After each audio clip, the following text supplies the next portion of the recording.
사람이 없습니다. 어느 날 갑자기 중창단을 하겠다고 이렇게 해서 우리 이미재 자매님이 성악을 하셨는데 저 남성들 거친 남성들을 모아가지고 뭘 하나 그랬더니 뭐 이게 토요일 날 우리가 새벽에 아침에 성경 공부를 끝마치고 나서 모이기 시작하더라고요. 처음에 들으니까 들을 수가 없어요. 어떡할래나 걱정이 대상 같은데 한 두 달 있다가 저런 게 하나 나왔는데 그런데 또 제가 집회를 전도 집회 초청을 받아서 온다는데 따라오겠다는 거예요. 그래서 아니 이거 나 혼자 가는 거라고 그랬더니 따라왔습니다. 따라왔는데 참 이게 내가 걱정을 했어요. 앵콜 나오면 어떡하나 그랬더니 아직까지 한국밖에 없습니다. 지금 크리스마스 준비를 하고 있는데 뭐 할렐루야를 하겠다고 지금. 한번 박수 한번 부탁드릴게요.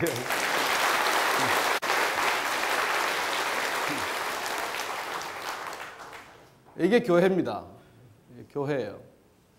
저는 97년에 교회를 처음 나왔어요. 1997년에 제가 살던 집 바로 앞에 있는 교회가 온누리 교회였는데 제 아내를 잡으러 갔어요. 제가 아내를 13년간 결혼하고서 교회 못 나가게 했는데도 불구하고 이 새벽 교회를 나가길래 제가 오늘은 내가 찾아서 드디어 한번 결판을 낼 거라고 찾아간 게 제가 처음 교회를 나가게 된 거예요. 저는 뭐 아까 잠깐 이렇게 소개해 주셨지만은 언론사에만 25년간 일했습니다. MBC에서 78년도에 입사를 해서 사회부 정치부 기자를 거쳐서 쭉 특파원하고 뭐 앵커도 하고 뭐 할 만한 거 다 했어요. 굉장히 화려한 커리어를 쌓았습니다. 그러나 제가 언론인으로서 종교를 갖는다는 것 자체가 그게 용납이 잘 안 돼요. 왜냐하면 저희들 사전에는 언론인이 종교를 갖는다는 것 자체가 객관적이고 공정해야 할 언론인으로서는 어떤 편견에 사로잡힌다고 생각하기 때문에 종교를 가진 사람도 드러내지 않고 또 누가 전도하는 일도 없고 뭐 그런 곳이에요. 게다가 또 뭐 입사에서부터 제일 먼저 훈련받는 게 술 훈련이에요. 그래서 제가 하여튼 술을 마셔서 누구랑 접은 적이 없을 만큼 술을 많이 마신 사람이에요. 33년간 술을 마셨습니다. 거의 뭐 알코올릭 수준 아니겠어요? 그래서 저는 술이 지면 인생이 지는 줄 알았어요. 그래서 그렇게 술 많이 마시고 직장 생활을 했는데 그러나 직장에서 제가 죽을 힘을 다해서 한 계단 한 계단 올라간 거죠. 언론사에서 그런 커리어를 쌓은 사람은 쉽지 않아요. 제가 청와대를 세 정권에 출입을 했습니다. 전두환 정권, 노태우 정권, 그리고 YS 정권. 그리고 제일 젊은 나이에 워싱턴 특파원을 다녀왔어요. 갔다 와서는 또 뉴스데스크 앵커도 좀 하고. 그렇게 제가 경력을 쌓아가는 동안 제 아내 교회 나가지 못하게 하고 그리고 제 아내가 신기하게도 그야말로 모태신앙인인데 또 남편한테 그때는 순종을 해줬어요.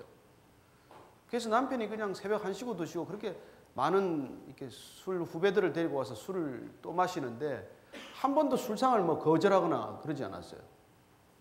늘 그렇게 술상을 차려주는데 얼마나 잘 차려놓는지 술집에 있다가도 후배들이 우리 집으로 가자는 거 2차는 가면은 뭐 이렇게 안주가 순식간에 한 15분 20분 만에 6가지 7가지 나와요.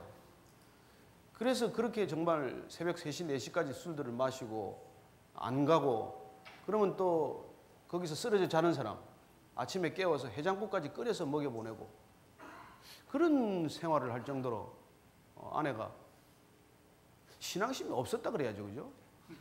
뭐 그렇게 봐야 되는 거 아닙니까? 하여튼 뭐 못 나가게 하면 안 나갔어요. 근데 어느 날 그렇게 못 나가게 했는데 나가기 시작하는 거예요. 그래서 어디를 나가냐 그랬더니 앞에 교회를 나간다는 거예요.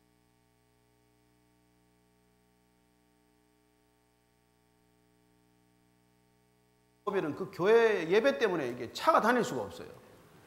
그래서 매일 그 교회를 욕을 하고 다녔어요. 그래서 저따구 교회를 집 앞에 지어놔가지고 그렇게 화가 나고 그랬는데 그 교회를 나간다는 거예요. 그래서 제가 이상한 생각도 들고 그런데 좌우지간 아침에 나간대요. 아침에. 근데 제가 결혼 10수년 동안 아침에 잘 못 일어나는 체질이에요. 저는 새벽 체질이에요. 저는 평생 새벽 체질이에요. 저는 어릴 때 자랄 때 우리 할머님이 새벽 3시 되면은 이렇게 일부러 그 아이들을 깨우느라고 문을 쾅쾅 열고 닫아요. 잠을 잘 수가 없어요. 그리고는 빗자루를 들고 나가면서 그냥 막 고함을 질러요. 그래서 우리 할머니가 온 동네를 다 깨우시는 거예요. 그래서 새벽 4시 되면 다 일어났어요. 집에 우리 가족들이. 그러니 제가 뭐 이렇게 평생에 제가 이렇게 늦잠 자본 적이 없어요. 근데 제 아내는 뭐 여기 여성분들 그런 분 많겠지만 아침에 못 일어나는 분 많잖아요. 예, 그렇게 뭐 밤에 잠 못 이루고 아침에 또 못 일어나는 분들. 근데 아침에 갑자기 새벽에 5시 새벽 예배를 하는데 간다는 거예요. 근데 제가 마음속에 덜컥 의심이 생겼어요. 이게 무슨 일이 생겼나? 근데다가 또 이렇게 뉴스가 신문에 짧은 기사가 하나 나는데 보니까 새벽에 남녀가 조깅하러 갔다 불륜을 저질렀다는 거예요. 이게 무슨 이런 일이 있는 거 아닌가? 왜 못 일어나는 사람이 갑자기 일어나나? 그렇게 제가 의심을 품고 있던 사이에 그 교회 바로 옆이 골프 연습장이에요. 골프장이에요. 실내 골프장. 신동아 골프 연습장이라고. 거길 제가 일주일에 2-3번씩 늘 이렇게 연습을 다녔어요. 왜냐하면 주말에 또 우리는 일요일 날 하루 그때는 토요일 날 근무할 때니까 일요일 날 하루 골프를 치는데 그 골프 치는 게 목숨 걸듯이 걸고 가는 거죠. 그래서 일주일에 그렇게 2-3번씩 연습을 하러 가는데 마침 목요일 날 그 골프 연습장에 문을 닫은 거예요. 아, 그래서 제가 집으로 들어가려다가 교회하고 붙어 있으니까 교회를 들어가 봐야 되겠다. 한번 이 사람이 정말 교회 가나 아니면 진짜 딴 데를 가면서 교회를 간다고 속이나. 그렇게 들어갔는데 보니까 교회 제법 그 큰 본당인데 이렇게 뒤에 제일 뒤쪽에 앉아 있어요. 근데 간 시간이 들어가니까 이제 목사님이 설교가 끝나고 불이 꺼지면서 이제 성도들이 기도를 하기 시작하는 거예요. 그런데 불이 꺼지고 기도를 시작하는데 이게 조금 있으니까 광란의 기도장이 되는 거예요. 그 온누리교회가 좀 시끄럽습니다, 원래. 그래서 어떤 사람들은 온 난리교회라고 그렇게 이름하는 교회인데 여기 보니까 단 위에까지들 올라와요. 단 위에까지들 올라와서 기도를 하는데 거기서 기도하는 사람들은 이상한 소리를 내는 거예요. 그래서 내가 이 사람들은 아, 광신도들이구나. 그리고 단 밑에는 조금 점잖은 사람들이에요. 그래서 제가 이제 가서 분류를 했어요. 여기는 이건 구출 불가능자. 요거는 경계선에 있는 사람들. 제 아내처럼 저 뒤에 앉아 있는 사람들은 구출 가능자. 그래서 제가 구출 가능자로 제 아내를 분류하고 데리고 나오기로 결정을 했어요. 그런데 제가 그날 쇼크를 받은 거는 이 이상한 기도하는 사람들한테 제가 단에 올라와서 제가 기자니까 한번 올라서 다 들어봤어요. 근데 이게 소리가 각양각색이에요. 각양각색이에요. 근데 하여튼 중증 환자가 다 올라와 있어요. 중증 환자들. 그리고 이게 다 이단들인데 어떻게 우리 집 앞에 이렇게 큰 이단이 있을 수가 있나. 그래서 제가 결심을 했어요. 내가 카메라 출동을 고발을 하겠다. 일주일간 내가 취재를 하겠다. 그래서 제가 제 아내 나오고 나면 저도 몰래 교회를 따라 나왔어요. 어떻게 하나. 저기 그 목사님은 무슨 말씀을 하나. 그래서 제가 일주일간 취재를 결심하고 카메라 출동 TV에다 부탁을 하고 그리고 제가 취재를 나흘째 하던 날 아침에 갑자기 찬양을 듣는데 이 갑자기 눈물이 나는 거예요. 제가 울어본 적이 없어요. 제가 아주 독한 사람입니다. 제가 하도 직장에서 그 독해가지고 그 후배들이 제 눈을 쳐다보는 사람이 별로 없어요. 도끼가 많아가지고. 지금은 다 쳐다보네 저를. 근데 사표도 제가 석장 받았어요. 세 사람한테. 술을 안 먹는 거예요. 술 안 먹으려면 왜 회사에 들어왔나. 여기 언론사에는 술 안 먹으려면 너 같은 사람 필요 없다. 그러기도 했던 사람이에요. 근데 어쨌든 간에 제가 제 아내를 구출해야 되겠다는 일념으로 제가 나흘째 나갔는데 그 찬양을 듣는 사이에 이게 제가 눈물이 나는 거예요.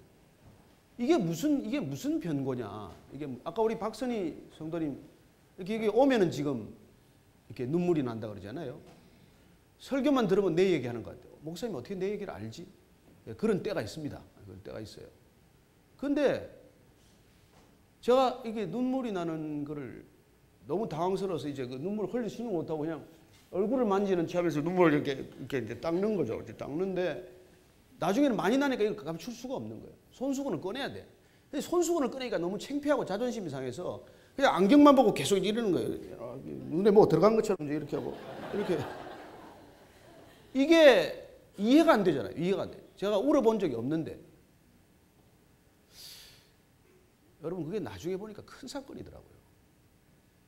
그 어쨌건 제 발로 교회를 제가 들어간 게 47살 나이입니다. 그 전까지 저는 교회를 들어가 본 적이 없어요. 그리고 교회 욕을 바가지로 했어요. 아니 교회 가는 친구를 절로 인도했어요. 저도 이래도 모태 신앙인이에요.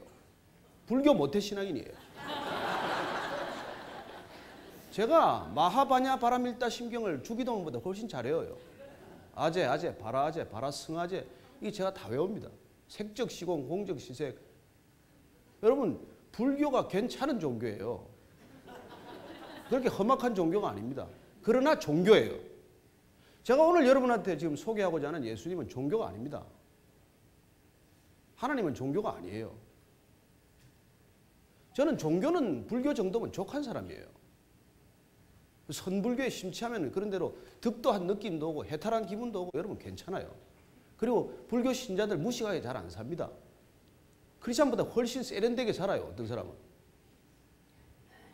그러나 불교는 여러분 내가 고생해야 돼. 내가 점수를 따야 돼. 원력왕생을 하든지 내세에 좀 이 지금 사는 삶보다 좀 업그레이드 되려면 지금은 비록 내가 이게 참 부모도 잘못 만나고 형편없이 이카노미 타고 다니지만 내세에 내가 비즈니스를 타고 퍼스트 클래스로 올라가려면 지금 쌓아야 돼. 마일리지를 쌓아야 돼. 크레딧을 쌓아야 되는 종교예요. 그래서 여러분들이 죽을 힘을 다해서 지금 살아야 되는 거예요. 여러분 예수님은 우리가 이렇게 살아가는 데서 얻는 마일리지를 인정을 안 하시겠다고 오신 분이에요. 그분은 이 땅에 종교를 없애러 오신 분이에요. 그분 자신이 생명이에요. 그분이 빛이세요. 그분이 진리시라고요. 그래서 제가 이 아내를 잡으러 왔다가 예수님한테 붙들린 거예요. 그분한테 붙들려서 제가 처음 한 게 성경을 4번 읽은 거예요. 여러분 나오자마자 성경 읽는 사람 그렇게 쉽습니까? 근데 내가 알아봐야 될 거 아니에요. 이게 가짜인지 진짜인지. 여러분 누가 자기 자신을 신이라고 얘기해요? 누가 하나님이라고 얘기를 하겠어요? 근데 예수는 내가 하나님의 아들이래. 하나님이래. 하나님의 아들이면 하나님이지. 개새끼는 개새끼고 개고. 사람의 아들은 사람이고. 하나님의 아들이면 하나님이지. 근데 우리가 배우기는 4대 성인 중에 한 분인데 부처나 소크라테스나 공자나 뭐 예수나 그게지 뭐 이렇게 배웠는데 이걸 여러분들 성경을 읽어보면 그렇지 않다는 걸 알 수 있어요. 그러니 이분이 사기꾼이든지 정신병자든지 무슨 진짜든지 결론을 찾아야 돼. 이분한테서는. 그리고 나한테 오면은 내가 영원한 생명을 주겠다는데 그 영원한 생명을 내가 받아서 어떻게 할 건지 그리고 죽음 이후에 무슨 천국이 있다는데 그 천국이 진짜 어떻게 생겨먹었는지 이건 확인해야 되는 일이에요. 그냥 설렁설렁 할 일이 아니라고 이거는. 죽어서 내가 조금 더 많이 이거 점수를 쌓고 포인트를 쌓고 이렇게 마일리지를 쌓아서 그렇게 가려면 그 길로 아예 가든지 내가 쌓는 마일리지 가지고는 천국 가는 데는 이게 말이 안 된다는 생각이 들면 이분을 연구를 해야 돼. 이분 좀 알아야 돼요. 누가 그냥 교회 간다고 덜렁덜렁 따라갈 일이 아니고 그렇게 갔더라도 여러분이 만나야 할 분은 목사도 아니고 성도도 아니고 장로도 아니고 여기 예수님을 만나러 와야 된단 말이에요. 그 예수님이 나를 만나면 영원한 생명을 주겠다고 그러니까 여기 뭐 돈 주겠다고 온 거 아니고 여기 출세시켜 주겠다고 온 게 아니고 죽은 이후에 또 다른 세상이 있는데 거기에는 이 세상에서 통용되는 화폐나 무슨 이런 것 가지고 갈 수 있는 것이 아니고 그 예수라는 분이 찍어주는 비자를 가져야 간다니 거기를 안 가려면 모르되 가야겠다든지 관심이 있다든지 하면 여러분들이 입국 비자를 어떻게 찍는지는 알아봐야 될 거 아니겠어요? 오늘 여러분들이 하여튼 오시기는 잘 왔어요. 또 나 같은 사람 만나야 돼. 그냥 재미없게 얘기하면 졸다 가는 거예요. 근데 이 예수님이 자, 정신병자겠어요? 여러분들 성경을 한번 읽어봐야 돼요. 요새 쉬운 성경도 말고 제가 처음 나와서 쉬운 성경, 우리말 성경, 어린이 성경까지 봤어요. 말이 뜻이 잘 안 통해서. 그러다 영어 성경을 보니까 영어 성경이 훨씬 더 쉽네. 그래서 제가 성경을 4번, 5번 읽고 결론 내린 건 예수는 진짜다예요. 예수는 진짜다예요. 그분은 정신병자가 아니에요. 살짝 맛이 가서 내가 하나님의 아들이다 이러고 다니는 게 아니에요. 왜냐하면 처음부터 끝까지 일관성이 있어요. 오락가락하지 않아요. 자, 두 번째 사기꾼이면 뭐 덕 보는 게 있어야지. 저나 여러분을 속여서 덕을 봐야 될 거 아니겠어요? 근데 그분은 본인이 하나님의 아들이라고 그래요. 덕 본 게 하나도 없어요. 그냥 십자가에 못 박혀 죽었어요. 그리고 우리 때문에 죽는다고 그러고 죽은 거예요. 죽은 걸로 끝났으면 2000년 전 사건으로 끝나요. 근데 문제는 그분이 다시 살아났대네. 안 놀래네 아무도. 많이 알기는 아시는구만 보니까. 그분이 부활을 하셨다는 거예요. 여러분 그게 믿어지는 게 우리에게는 새로운 거듭남이라는 사건이에요. 예수님 만난다는 것은 새로 태어나는 일입니다, 여러분. 내가 옛날에 살았던 삶과는 전혀 다른 삶. 그분 안에서 얻은 새로운 생명으로 살아가는 삶. 그런 생명을 얻겠다고 여러분들이 새 생명 축제를 하는 거예요. 여러분들 위해서 기도하고 뭐가 여러분들이 이쁘고 곱고 뭐 해주는 게 있다고 여러분들 위해서 기도하겠어요. 누구 때문에? 이 예수님 때문에. 그분이 여러분을 초청한 거지 우리가 초청한 거 아닙니다, 사실은. 오늘 예수님께서 여러분들한테 새로운 생명, 영원한 생명, 이 땅에 살아가는 생명이 아니라 이 땅을 마치고 가야 할 우리의 새로운 생명을 선물로 주시겠다는 거예요. 사기꾼은 이거 주고 나서 돈 받아요. 그러나 예수님 돈 받지 않았습니다.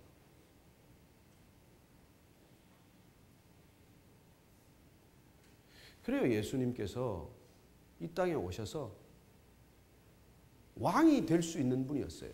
하도 인기가 있어서. 능력이 있어서. 사람이 따라서. 그러나 그분은 그 왕의 길을, 세상의 왕의 길을 가지 않고 십자가를 향해서 간다고 그러네. 그리고는 알 듯 모를 듯한 얘기를 해요. 내가 이 땅에 온 것은 사람들한테 내가 섬김을 받으러 오지 않고 내가 당신들을 섬기러 왔다. 그리고 내가 이 생명을, 내 목숨을 너희들 모두의 몸값으로 내가 지불하겠다 그래요. 우리를 위해서 무슨 몸값을 지불한다는 겁니까? 우리가 어떤 상태인데?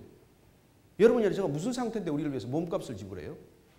몸값은 노예나 지불하는 거지. 우리가 종에서 풀어줄 때나 지불하는 거지. 근데 예수님께서는 오셔서 우리를 위해서, 저와 여러분을 위해서 그 목숨을 몸값으로 지불하러 오셨다는 거예요. 이거 확인해 봐야 되지 않겠어요? 근데 그 사실을 사실로 믿고 받아들이고 부활하신 예수님을 만난 제자들이 이게 사실이 아니었으면 돌았다고 미쳤다고 다 죽겠어요?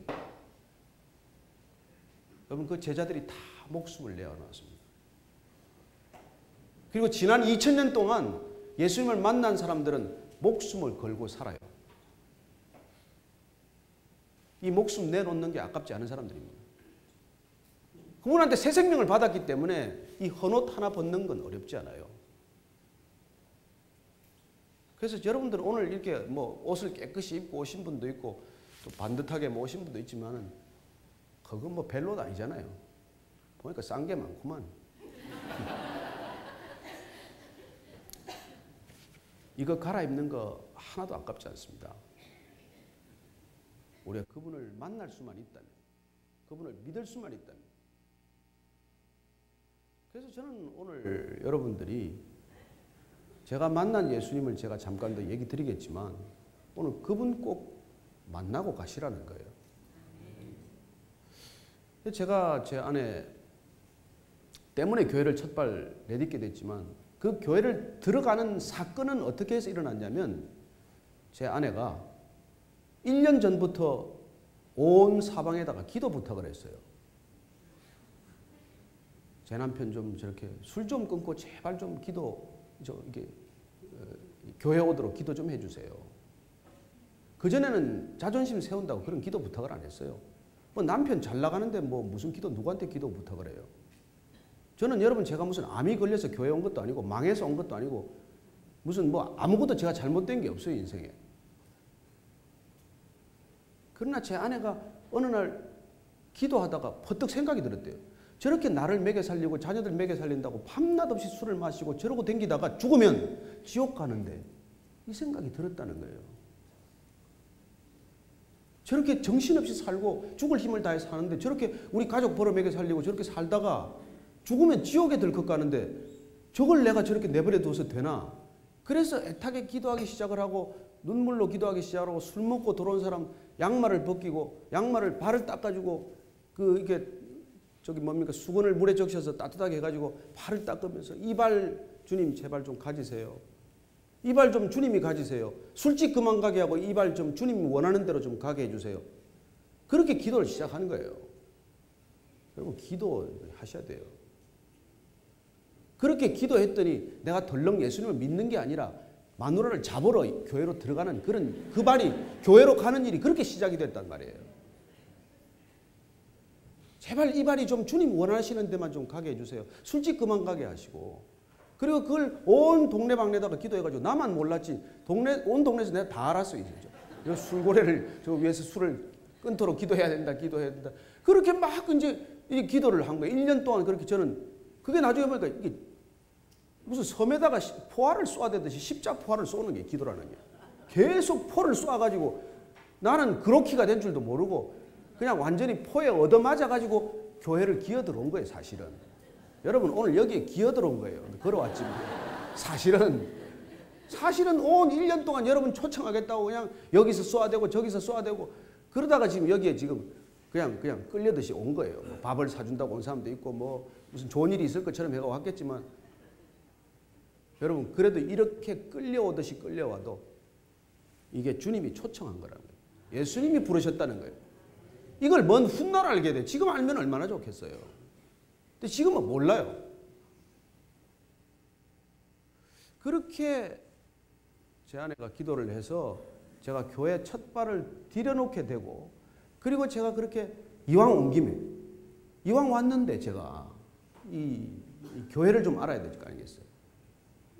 이 예수님이라는 분이 이 교회 주인이라고 그러는데 이 주인을 좀 알아야 될 거 아니에요. 여러분 기독교는 공부해야 돼요. 성경 봐야 돼요. 성경 읽어야 합니다.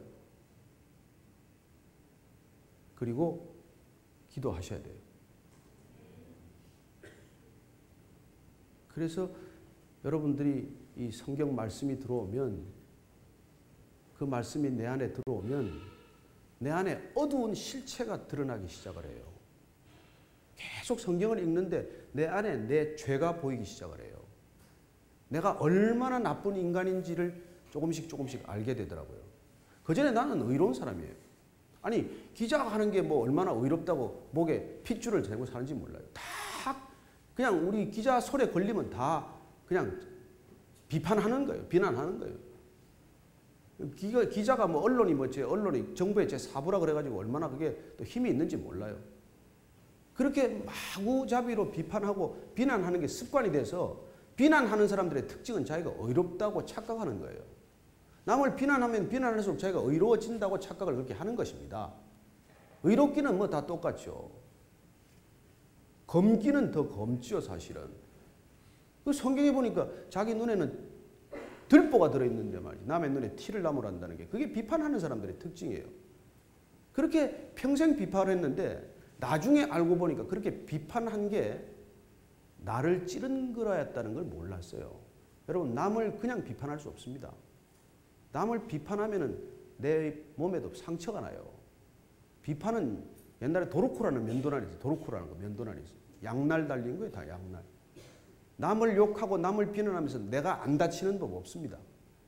그걸 뭐 알았나요? 그래서 한 10년간 언론이 생활하면 전부 얼굴이 도깨비 얼굴이에요. 귀신 얼굴이야.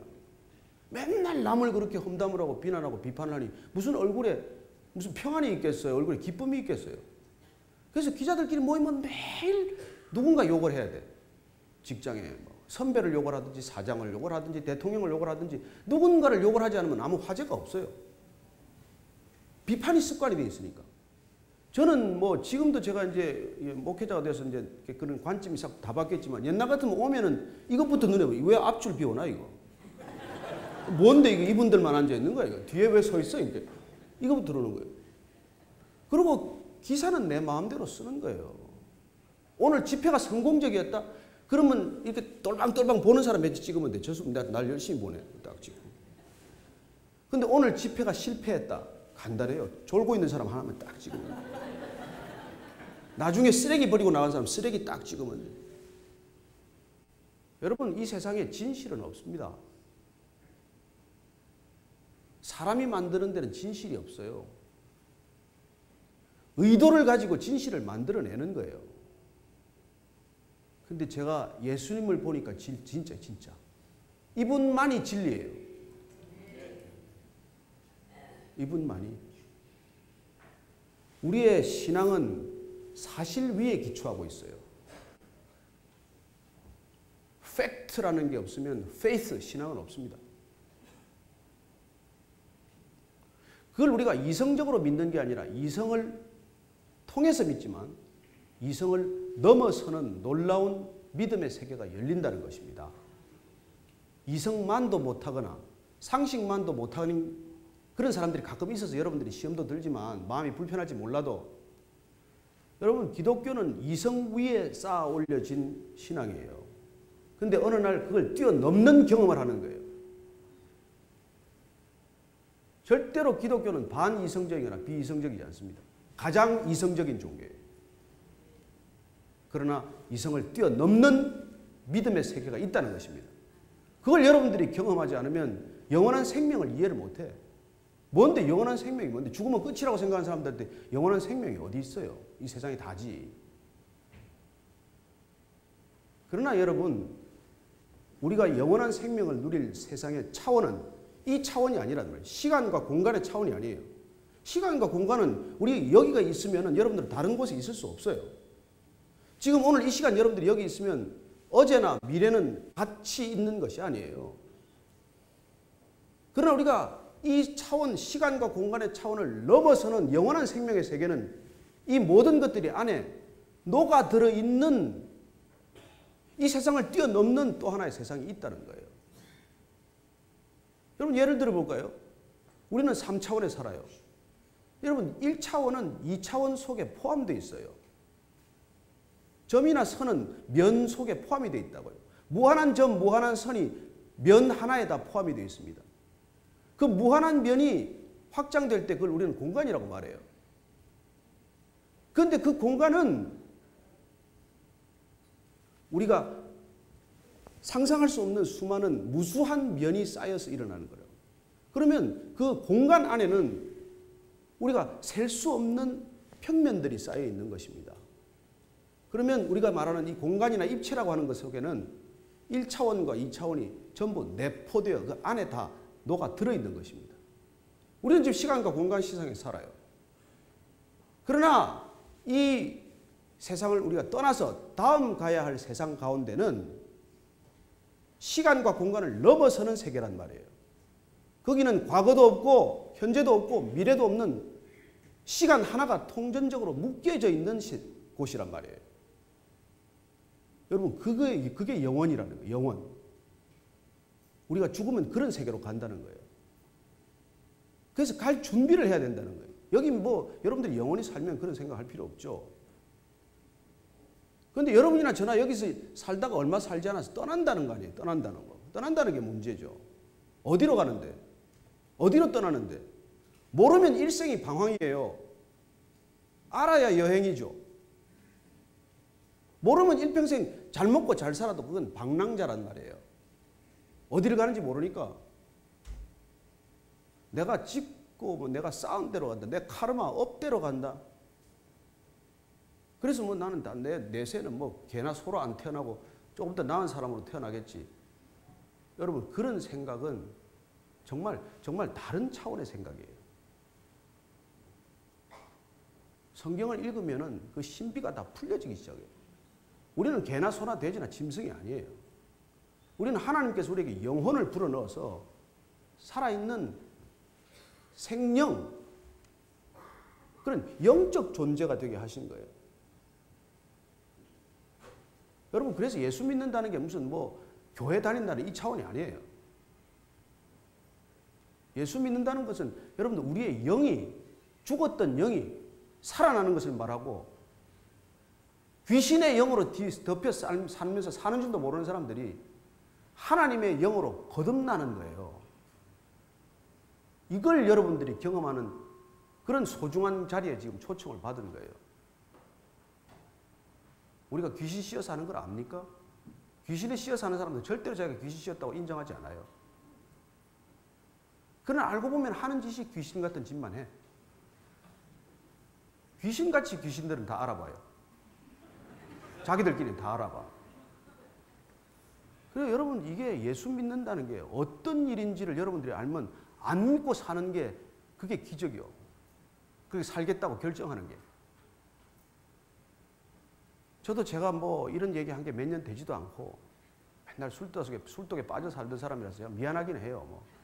뭐 평생 잘 살은 것처럼 얘기하니까 그렇게 오해하지 마시고 저도 나이 47까지 온 술집 서울에 다니면서 말이죠. 그래도 내가 강남에 술집이 웬만한 집에는 그 타일은 제가 깔았다고 생각하시면 돼요. 조금 형편이 나을 땐 기둥도 하나 세워줬겠죠. 그런데 우리가 예수님을 만나서 영원한 세상에 눈을 뜨고 보니까 그게 시궁창이란 말이에요. 그게 쓰레기덤이란 말이에요. 그 강남에 룸살롱 댕긴 게 제가 보니까 그게 쓰레기덤이더라고요. 시궁창이에요. 바퀴벌레들이나 그런 걸 좋아하지 누가 그걸 좋아하겠어요. 그래서 예수님의 눈을 뜨니까 거기 들어가니까 냄새를 맡을 수가 없어요. 그 카페트가 썩어가는 냄새, 담배 연기에 찌든 냄새, 그 밴드의 시끄러운 소리. 거기를 좋다고 그렇게 10년, 20년을 쫓아다닌 걸 생각하니까 억장이 무너져요. 억장이 무너져요. 근데도 제가 지금 전도를 하면 그래도 거기 더 나가고 오겠다는 사람이 많아요. 그래도 건강할 때 조금 더 다니다가 한 70대에서 어차피 뭐 갈 데 없으면 내가 거리 가겠다는 거예요. 왜 그럴까요? 왜? 여러분 플라톤의 동굴에 비유한 게 있어요. 동굴 안에 죄수들이 갇혀 있는데 죄수 하나가 동굴 탈출해서 밖으로 나갔어요. 가서 태양을 본 거예요. 태양을. 그리고 바깥 세상을 보고 나서 이 동굴 안에 있는 사람들이 너무 안 돼서 다시 돌아왔어요. 그리고 나와서 바깥 세상 얘기를 해주는 거예요. 나가자. 나가야 된다 우리는. 뭐라 그랬겠어요? 정신 빠진 소리 하지 말아라. 너나 나가라. 너가 나가. 그래요. 여러분 우리가 경험하지 않은 세상은 다녀온 사람들 얘기를 들어야 돼요. 우리가 경험하지 않은 건 경험한 분들 얘기밖에 더 들을 수 있겠어요? 근데 사람 얘기 들을 게 없어요. 예수님이 거기서 오셨다 그러니까 나는 거기서 왔어 여기에. 니네들이 동굴에 갇혀 있고 어둠에 갇혀 있고 죽음에 갇혀 있어서 내가 너희들 꺼내기 위해서 내가 왔어. 내가 곧 길이요 진리요 생명이야. 내가 부활이요 생명이야. 내가 생명의 떡이야. 내가 세상의 빛이야. 내가 선한 목자야. 여러분 그 예수님께서 나를 소개하는 그 말 한마디 한 단어 한 단어가 아무 단어도 종교적인 단어가 하나도 없어요. 그분은 우리에게 또 하나의 종교를 주러 오신 분이 아니에요. 그분 자신이 생명이에요. 그분 자신이 빛이라고요. 그래서 여러분 그분 반드시 만나야 하는 거예요. 무슨 일이 있더라도 그분 만나는 일이 이 세상에서 제일 급하고 중요한 일이에요. 제가 예수님을 만나고 보니까 왜 그렇게 전도들을 열심히 하나? 왜 저렇게 직업을 두고 때로는 저렇게 사나? 이게 조금씩 이해가 되는 거예요. 왜 120년 전에 이 땅 미국에서 그 잘 나가던 집 아들, 아이비리그에 가던 아이들이 왜 여기 선교사로 왔나? 무엇 때문에 이 땅에 뭘 하겠다고 와서 죽었나? 여러분 양화진 묘역에 한번 가보세요. 그 20대 30대 나이에 와서 걔들이 왜 죽습니까? 무엇 때문에? 집에 못 살거나 무슨 갈 데가 없는 애들이 아니에요. 그 예수 만난 것 때문에. 그 예수님 생명에 빚졌다는 생각 때문에. 여러분 그 생명을 전하러 온 사람들이 120년 전에 뿌린 생명의 씨앗이 이런 교회가 된 거예요.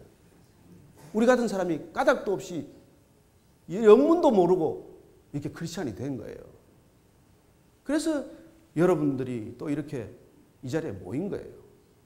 저도 오늘 주일 오후에 쉬고 싶은 사람이에요. 여러분들 와서 내가 이거 한다고 뭐 내 개인적으로 보면 힘들어요. 저도 나이 63이에요.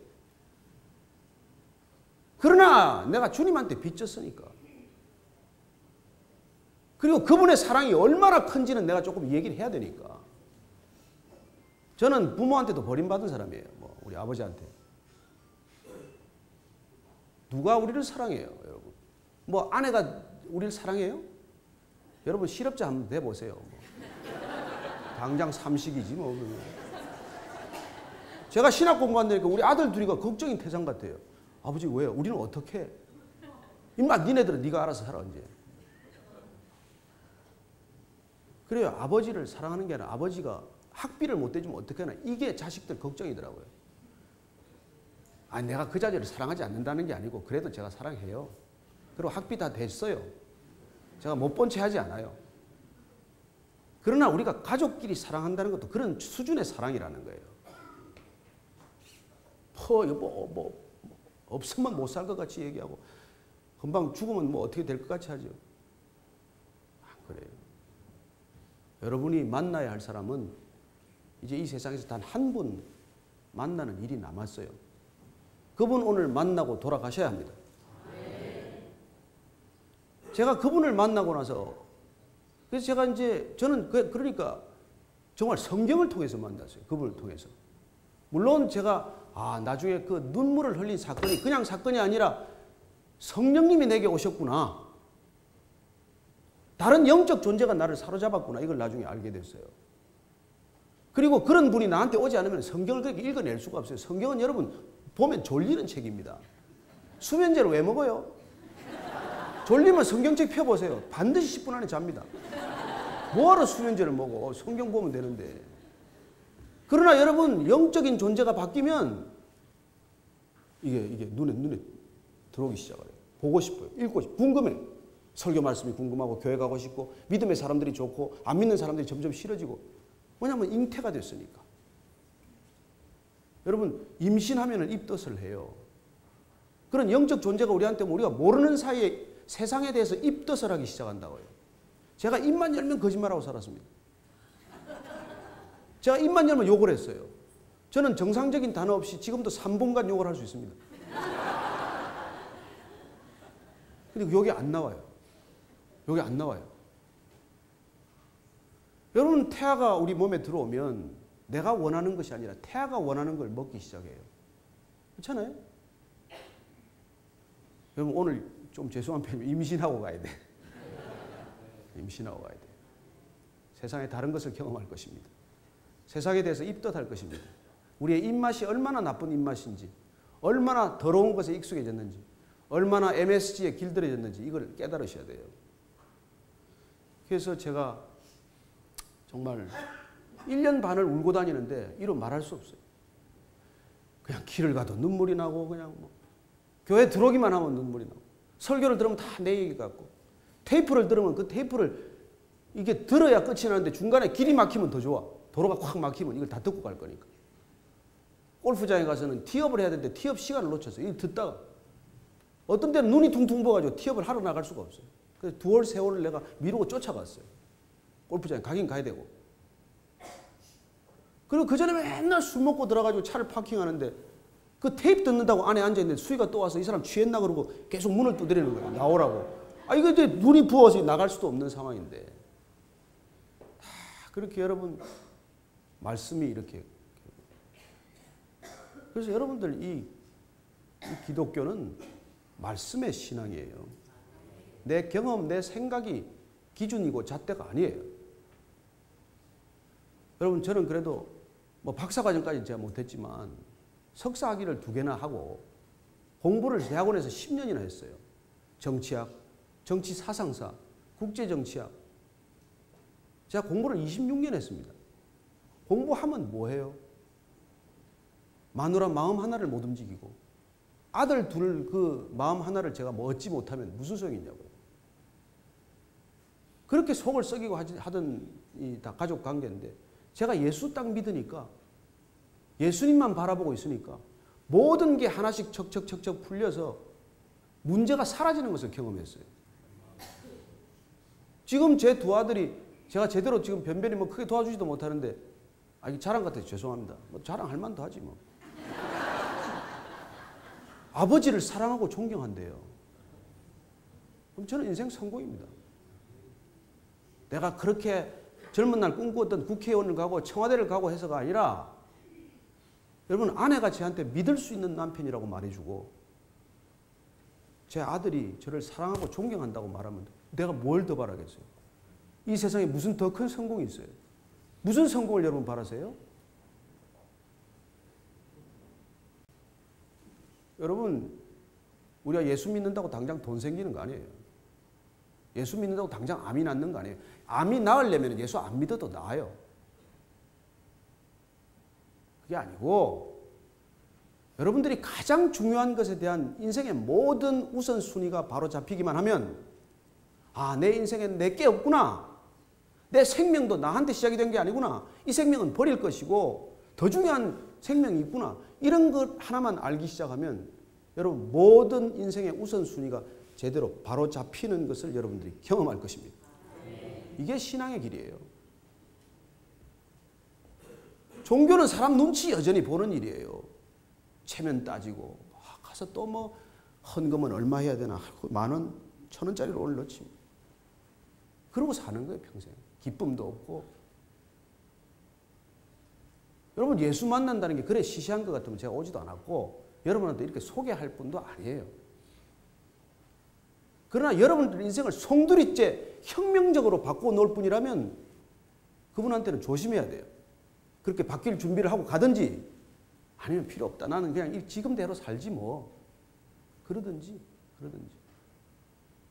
그래서 그냥 시궁창에서 그냥 계속 살다가 시궁창 인생으로 끝나든지 아니면 이 동굴 밖을 나가면 태양이 장렬하고 아침에 동해바다에서 뜨는 해를 보고 서쪽에 장엄하게 지는 낙조를 보고 그런 세상을 한번 보고 살 것인지를 결정해야 한다는 것입니다. 여러분 태양을 본 사람은 촛불에 연연하지 않아요. 우리가 태양을 한번 보면 촛불은 불이 아닙니다. 여러분들 인생에 진정한 기쁨과 소망을 갖게 되면 이 땅에 사람들이 살아가는 것들이 쓰레기 같아요. 사도 바울이라는 사람이 이걸 배설물 같다 그랬어요. 이 세상에서 우리가 추구하는 모든 돈과 권력과 명예와 인기와 이 모든 것들이 배설물과 같다 그랬어요. 배설물. 여러분 배설물은 쉽게 말하면 똥이에요. 똥. 그래서 여러분들이 이게 똥이 소중한데 뭐 아침마다 이걸 해가지고 그걸 묵상을 하고 이걸 어떻게 버려 내 몸에서 나온 건데 이걸 어떻게 버려 이걸 플러싱을 하면 어떻게 돼 이거. 그래서 그렇게 아까워하시는 분 계세요? 그건 그냥 물에 빨리 내려야 돼요. 냄새나는 거는. 그래서 저는 여러분이 정말 예수님을 오늘 당장 어떻게 알겠어요? 그러나 오늘 그분을 내가 한번 만나보겠다. 그분 한번 정말 알아보자. 그런 마음이 든다면 오늘 여러분이 이 초청에 기쁜 마음으로 수락해야 된다는 것입니다. 예, 그러죠. 제가 예수님을 한번 알아보는다는 일에 제 마음을 드리겠습니다. 이렇게 마음을 여셔야 된다는 거예요. 놀랍게도 예수님은 발로 차고 들어오지 않아요. 여러분 열려면 못 열겠어요? 그런데 문을 두드리세요. 내가 들어가도 되겠어? 네가 열어주면 들어갈게. 그때까지 문 밖에서 기다리는 분이 예수님이세요. 귀신은 열고 들어와요. 발로 차고 들어와요. 협박해요. 두렵게 만들어요. 겁을 줘요. 예수님은 여러분 인생 가운데 절대로 겁을 주지 않습니다. 그러나 지금까지 기다리셨어요. 지금까지 두드리셨습니다. 우리가 못 듣고 우리가 무시하고 우리가 딴 데 정신이 팔리고 그러다가 지금 여기 보니까 여기 젊은 분 별로 없고 되게 나이가 좀 드셨네. 어쩌자고 지금까지. 보니까 시간도 많지 않은데. 잘 오셨어요. 잘 오셨습니다. 오늘 여러분 정말 농땡이 치는 이빠이 농땡이 치다가 이제 오늘 여기 딱 마지막 딱 오셨는데 오늘 정말 주님께서 예수님께서 여러분들 한번 만나고 싶대요. 만나시겠어요? 네. 아멘 하는 분들은 이미 다 만난 분들이고 얘가 나와야지 무슨 아멘을 이거 어디서 듣는 소리예요? 이게 아멘은. 왜 아멘이야? 보니까 뭐 새신자는 별로 초청을 못하고 헌신자만 여기면 안 돼요. 그래요. 놀랍게도 하나님은 단 한 영혼을 귀하게 여기세요. 우리는 숫자가 중요합니다. 그러나 하나님은 숫자가 의미가 없어요. 그래서 한 사람이, 한 영혼이 이 온 천하보다 더 귀하게 여긴다고 말씀하십니다. 그분이 하나님이세요. 그분이 예수님이세요. 하나님의 이름이 예수님이에요. 예수님의 별명이 성령님이에요. 같은 이름이에요. 한 분이에요. 오늘 저는 예수님을 여러분에게 소개하고 그분의 초청장을 전달하는 이 자리에 저도 같이 초대를 받아서 초청장을 전달하게 됐지만 여러분들 위해서 많은 분들이 준비하고 많은 분들이 기도하고 또 오랫동안 여러분들을 놓고 정말 사랑의 눈물을 뿌렸어요. 그 뿌린 씨앗들이 지금 우물 트기 시작하고 싹이 돋기 시작하는 것이죠. 그래서 저는 예수님이 너무 좋아서 어느 날 결심을 했어요. 제가 이런 얘기하면 웃겠지만은 저를 이렇게 뭐 정계로 이렇게 해서 하다못해 무슨 뭐 이렇게 좀 후원하겠다고 몇 개 팀도 있고 이랬어요. 원에도. 그리고 또 현역 또 국회의장이 지역구도 물려주겠다고 제안도 하고 당신이 정계 은퇴를 해야 되니까 지역구 그것도 제가 학교를 부산서 다녔는데 부산에 지역구를 물려준다고 그런 일도 있었지만은 제가 그분을 만나서야 그랬습니다. 의장님, 인생의 답을 찾았습니까? 인생의 답을 찾으셨어요? 저는 답을 찾았습니다. 그리고 저는 진짜 정치하러 갈 겁니다. 여러분, 사람 살리는 게 정치 아니에요? 사람 살리는 것보다 더 중요한 정치가 어디 있어요? 저는 이 일에 제가 제 인생을 걸 겁니다. 그랬어요. 그리고 중요한 것은 제가 25년간 뉴스를 전했어요. 그 전한 뉴스들이 다 제가 돌아보니까 밴 뉴스만 전했어요. 제 뉴스 듣고 하나도 변한 사람이 없습니다. 제 뉴스 듣고 살아났다는 사람이 없어요. 그래서 제가 나머지 인생은 이제 정말 굿뉴스를 좀 전하자. 굿뉴스를 전하면 사람이 살아요. 사람이 바뀌어요. 얼굴색이 달라져요. 어떤 때는 앉아있는데 그냥 얼굴색이 조금씩 바뀌는 사람도 있어요. 실제로. 오늘 전부 얼굴이 환해져서 나가게 되길 바랍니다. 비비크림 이제 뭐 생산도 안 된다는데 뭐 바를 필요도 없고 그냥 안 발라도 되게 그냥 그렇게 나가시면 좋을 것 같으네요. 여러분, 굿뉴스란 무엇입니까? 굿뉴스라는 어원은 스파르타와 이 아테네 간에 전쟁이 붙었을 때 그 전쟁의 현장에서 우리가 이겼습니다 하는 그 소식을 가지고 그 굿뉴스를 가지고 43.195km를 달려왔던 그런 기록이 있지 않습니까? 그 마라톤이라는 코스를. 그리고 우리가 이겼다라는 것은 우리 인생은 다 마지막에 패배하게 돼 있어요. 우리는 죽음 앞에서 패배합니다. 그래서 죽음이 두려운 거예요. 근데 예수님은 부활 사건을 통해서 죽음이 허상이라는 걸 우리에게 밝혀주셨어요. 영생이 실상이고 죽음은 허상이라는 거예요. 그래서 예수님 선물의 본질은 저와 여러분을 죽음에서 해방시키는 것입니다. 오늘 그냥 죽고 싶은 건 돌아가시고 그래 그 죽음을 이긴다는 것 한번 내가 관심을 가져보자. 그런 분은 나중에 제가 초청할 때 조용히 오늘 나눠주신 이 종이에다가 이렇게 기록을 해주시면 좋습니다. 그러면 여러분들에게 그걸 소개할 수 있는 분들이 연락을 할 거예요. 제가 이것까지 다 소개해야 됩니까? 그래요. 여러분, 여기 머리 희끗희끗한 분도 많고 이제 살아온 시간에 비하면 남아있는 시간이 그렇게 많지 않은 분도 계신데, 그러나 우리가 그분을 만나면 늙어가는 게 이렇게 기쁠 수가 없어요. 예수님을 만나러 간다는 것, 그분이 계신 곳에 우리가 같이 입성한다는 것, 이것 때문에 갈수록 희망과 기대가 생기는 거예요. 죽음이 두렵거나 죽음을 피하고 싶거나. 제가 골프를 칠 때 왜 이제 이런 게 있어요. 골프 뭐 이야기 죄송한데 늘 리더보드라고 이제 이게 있는데 그 13번 홀까지 친 사람이 뭐 언더 10이다 이러면은 있고 18홀 다 마친 사람도 언더 10이면 홀을 마친 사람이 먼저 같은 언더 10이라도 언더 마이너스 10이라도 위에다 올려놔요. 처음에 그걸 보다가 제가 의심을 했어요. 왜 앞으로 이 프로들 세계에서는 이 앞으로 찬스가 많은 사람들이 더 스코어가 낮아질 텐데 왜 저렇게 리더보드 순서를 저렇게 잡았을까? 근데 제가 나이 먹으면서 느낀 게 있어요.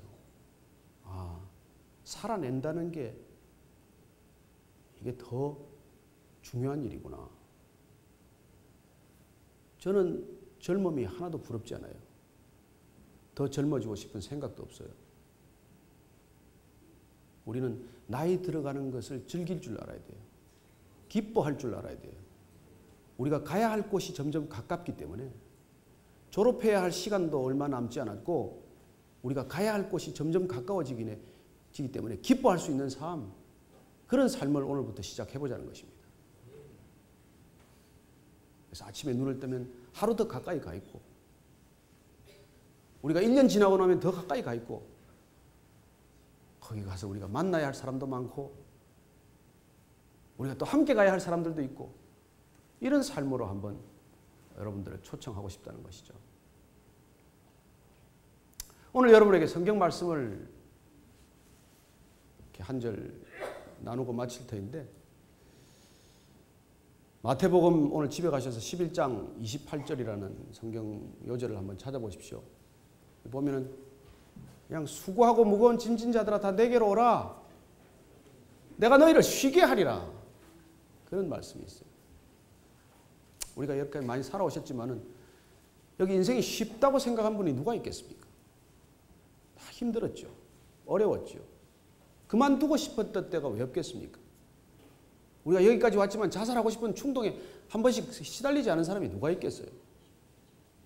우리가 20년, 30년 같이 살고 40년 같이 부부가 살지만 헤어지고 싶었던 때가 얼마나 많았겠습니까? 그러나 그 많은 시간, 그 많은 어려움, 그 많은 고통 가운데서도 우리가 여기까지 온 것, 여러분 그게 내 힘만으로 가능했을까요? 이미 저는 여러분들이 하나님 손에 붙들려 있다고 믿는 사람입니다. 우리가 알건 모르건 하나님 손에 붙들려 있었어요. 이제 나를 붙들고 있었던 분, 지금까지 살게 하신 분, 이 자리까지 부르신 분, 그분이 우리 인생의 주인이라는 것을 우리가 수용하기만 하면 돼요. 받아들이기만 하면 돼요. 그렇습니다 하고 여러분들이 한번 응답하면 돼요. 아, 내가 지금까지 살아있는 것도 내 힘만으로 산 게 아니었구나. 여러분, 내 힘만으로 사는 사람들은 내 힘만으로 못 살고 다 죽었습니다. 자살해요. 그러나 내가 왜 그런 어려움 순간, 그런 힘든 순간, 그런 순간순간 인생의 굴곡과 고비 가운데서도 왜 더 살기로 결정하고 왜 더 살아있고 왜 여기까지 와 있는지를 우리가 나중에 믿음을 갖게 되면, 믿음의 눈을 뜨면 그게 보이기 시작하고 깨달아지기 시작하고 이해가 되기 시작하는 거예요. 그래서 오늘 여러분들이 믿음을 결정하셔야 합니다. 이제.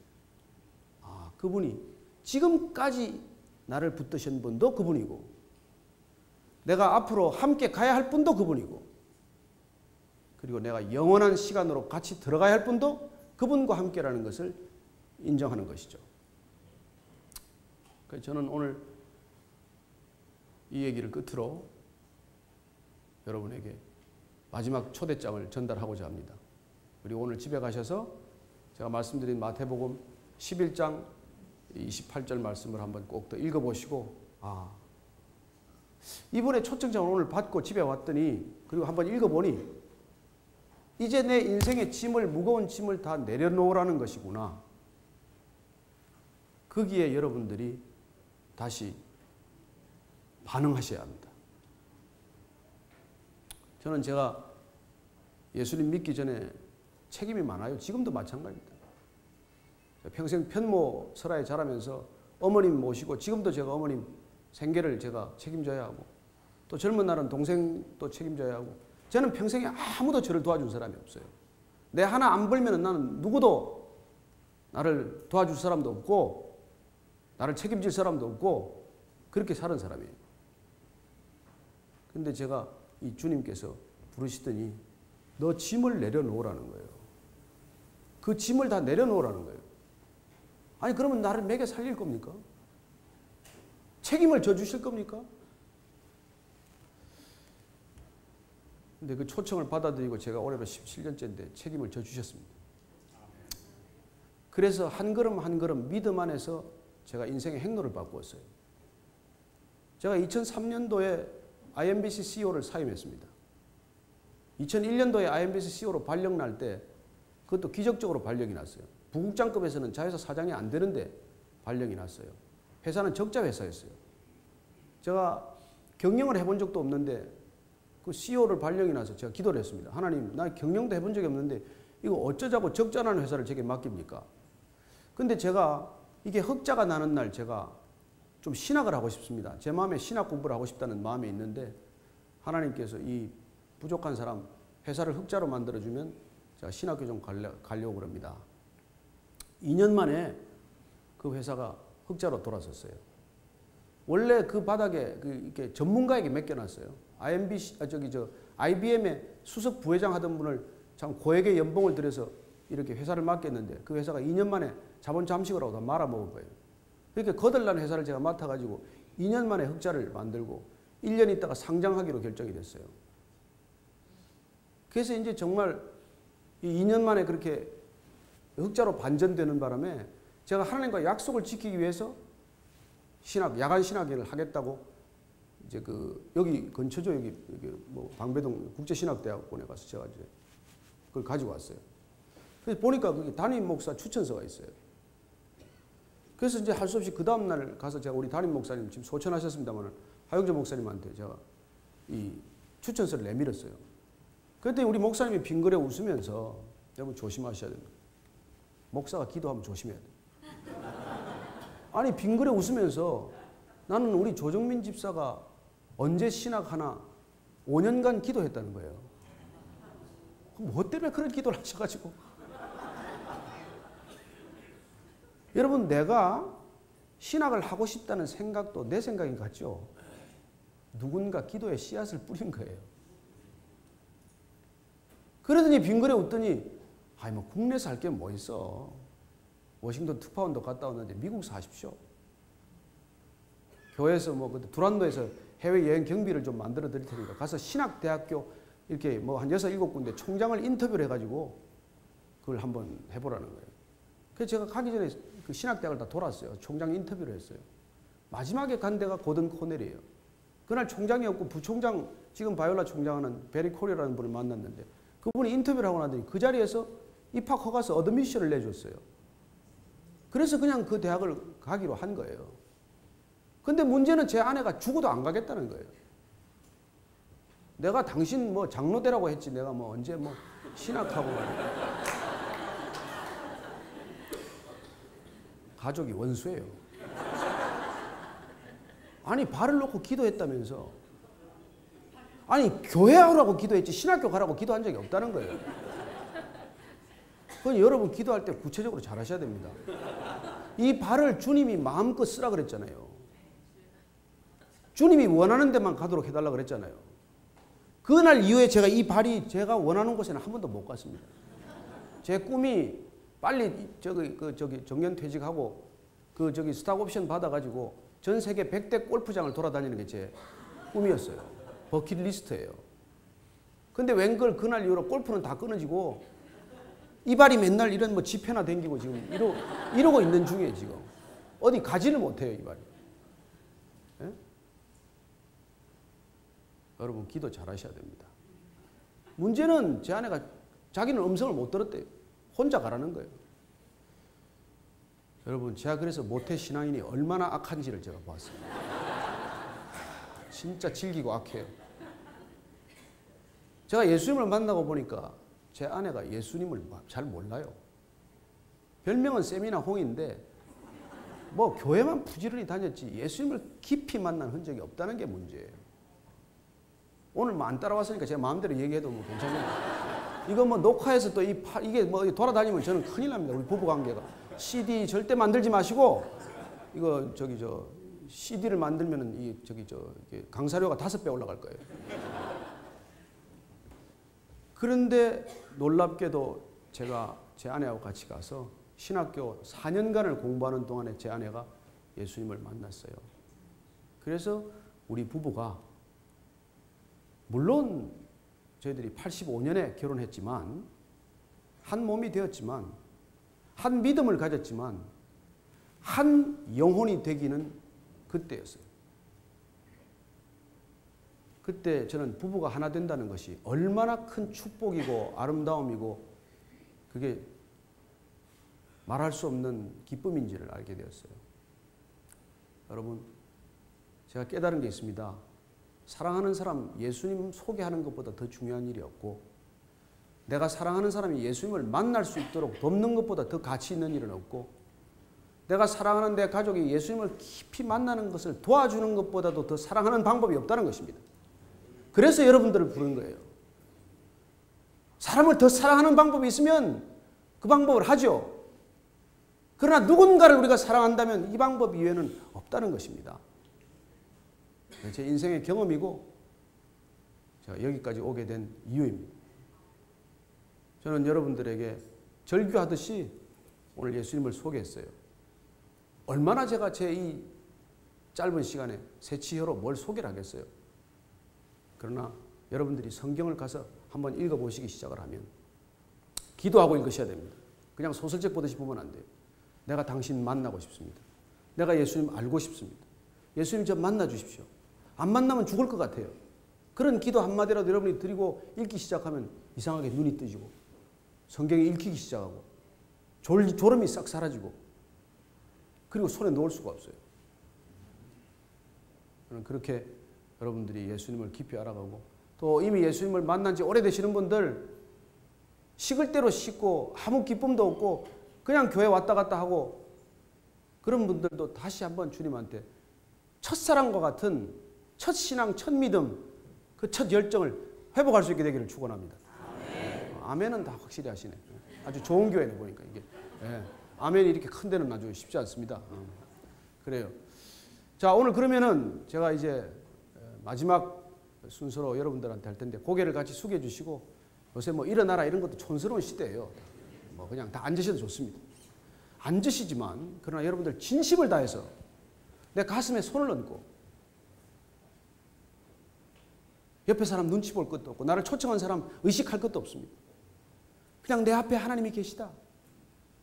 내 앞에 단 한 분 나를 초청하신 예수님 한 분 계시다. 그걸 진심을 다해서 믿기 바랍니다. 지금 문을 두드리고 계세요. 문을 열어달라고 하세요. 그래서 여러분이 오늘 초청받으신 분, 그 마음의 문을 열어주시기 바랍니다.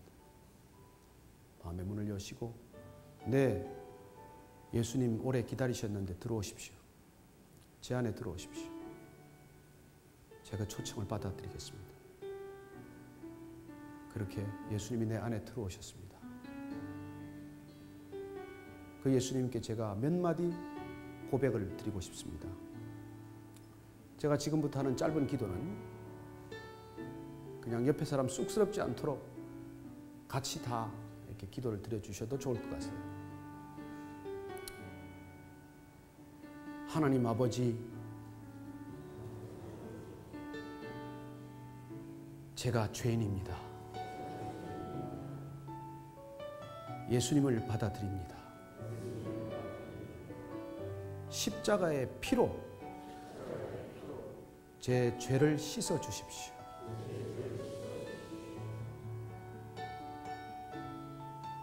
예수님과 남은 인생 함께 가겠습니다. 예수님의 제자로 따르겠습니다. 제게 성령님을 보내주십시오. 거듭나고 싶습니다. 감사합니다. 예수님 이름으로 기도합니다. 아멘. 아멘. 예, 오늘 초대하신 분들한테 조금 허깅도 해주시고 박수 한번 보내주십시오.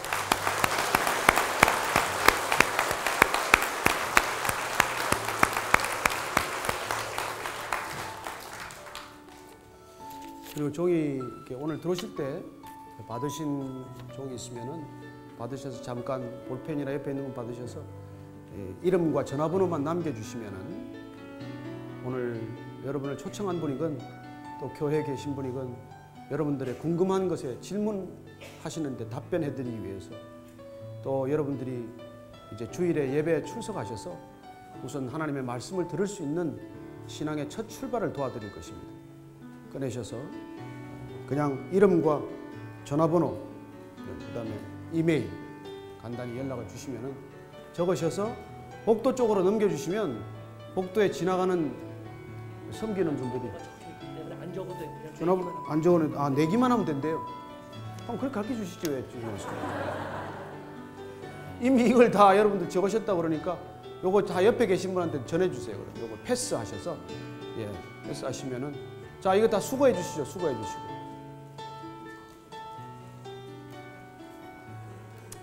수고해 주시고.